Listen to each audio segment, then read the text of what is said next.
DMS Show. Est-ce que tu penses qu'à la longue, cet événement, ça va te permettre de récupérer du positif sur le plus long terme, moyen et plus long terme? Moi, ce que je voudrais, c'est comme...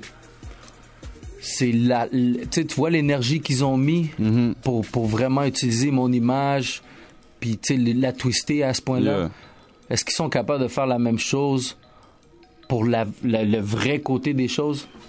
Je pense pas, parce que ça va peut-être pas vendre autant. Ouais. Tu comprends? Fait que je laisse ça là-dessus, man. Ok, ouais. Je vois ce que tu veux dire. Tu comprends? Mais moi, je veux l'utiliser puis transformer ça en positif. Tu vois, ça, c'est mon but ultime, là. Tu sais, comme, OK, vous êtes venu, vous m'avez pilé dessus, vous m'avez mis dans la marde. OK, je vais assumer les conséquences puis je vais me battre. Tu comprends? Puis parce que t'assumes les conséquences. Ça, c'est ce que je te donne le crédit là-dessus. T'admets que le geste en soi, avec quelque chose de quand même assez... c'est pas quelque chose de souhaitable non plus de faire des menaces, ça tu l'as dit clairement, puis je t'applaudis là-dessus parce que on sait aussi, puis ça je l'ai pas mentionné, je tiens quand même à mentionner, il y a eu des actes qui ont été commis envers certains politiciens. On se rappelle tous du fameux 4 septembre 2012 quand Madame Marois au Métropolis a failli passer là lors de la soirée de son élection. On sait aussi qu'il y a eu d'autres menaces envers des politiciens. On sait que le ministre Lebel a reçu des lettres de menaces à ses bureaux de circonscription. Alors, c'est quand même quelque chose qui se fait souvent et c'est en quelque sorte aussi un peu une menace envers la démocratie. Il y a beaucoup de gens qui le voient comme ça. Mais toi, je pense que tu comprends que c'était pas, tu voulais pas aller aussi loin, ça. Non, c'était pas des menaces. Puis c'était pas des menaces à ton avis. Non, mais tu comprends la conjoncture, par exemple, tu sais, qu'on est dans un environnement où il y a eu d'autres menaces qui ont été faites à d'autres politiciens, puis que ça peut peut-être un peu expliquer, disons le zèle des autorités policières qui sont vraiment agressives envers toi là. Moi, c'est ça. Les autres, ils font leur job, mais c'était pas des menaces.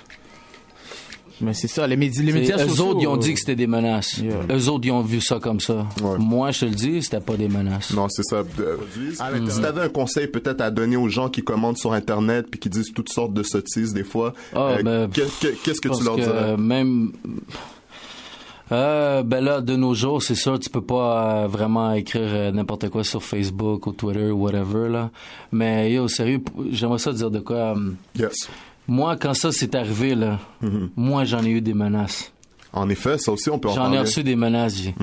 C'était marqué clairement, là. Yeah. Tu mérites un 12 dans le cul. Wow. Ça, là, OK. Est-ce que t'as porté plainte? Non, moi, je porte pas plainte sur des niaiseries de même parce que je sais que les gens, tu sais, ils vont souvent dire des choses puis qu'ils le pensent pas. Tu sais, souvent, le monde, il voit pas nécessairement comme quelqu'un d'autre le voit. Tu sais, on n'a pas tout, on voit pas tous la même couleur. C'est vrai. Tu comprends? Quand tu vois bleu, c'est peut-être pas le même bleu que moi, je vais voir, là, tu sais. Fait que, faut quand même, tu sais, puis. C'est un peu drôle. Est-ce que tu penses que c'était une atteinte à la liberté d'expression, toi, ça, et puis, que vu que t'étais un rappeur, comme je disais, que ils en ont profité pour faire tout un plat? Moi, ce que je pense, c'est plus les conséquences en ce moment que je vis qui sont une atteinte à la liberté d'expression. Parce que, tu vois, moi, je suis un artiste. Je me auto-finance.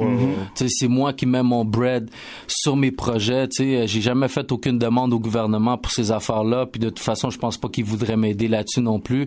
Mais, tu vois, moi, j'ai investi du temps, de l'argent. Puis du jour au lendemain, il a fallu que je désactive tous mes réseaux sociaux. Tout. Puis j'avais une stratégie, j'avais de quoi lancer, puis ça allait sortir comme, tu sais, comme c'est supposé de se faire professionnellement. Tu sais, tu sors ton vidéo, après ça, tu sors un autre, après ça, tu sors d'autres affaires, puis ça l'arrête plus, tu sais, il faut que tu continues, il faut tout le temps que tu pousses. Mais ça, c'est vraiment venu mettre les breaks sur moi. Puis tu sais, c'est comme, OK, je sais, là, c'est du gangster rap. ça fait longtemps que je fais ça, G. I've been doing this shit for a long time, loco.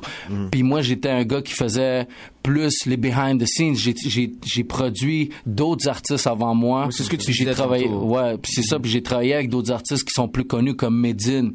Medine qui est un rappeur que justement il a semé beaucoup de controverses aussi, qui a fait le cover de Time Magazine. Dernièrement, il a sorti un de ses vidéos laïcité. Regarde, je pense le rapport français. c'est ça. Je pense que la controverse m'englobait déjà. Puis bon, avec tout ça, mais là ça me met les breaks, man. C'est là que ma liberté d'expression est venue comme wow.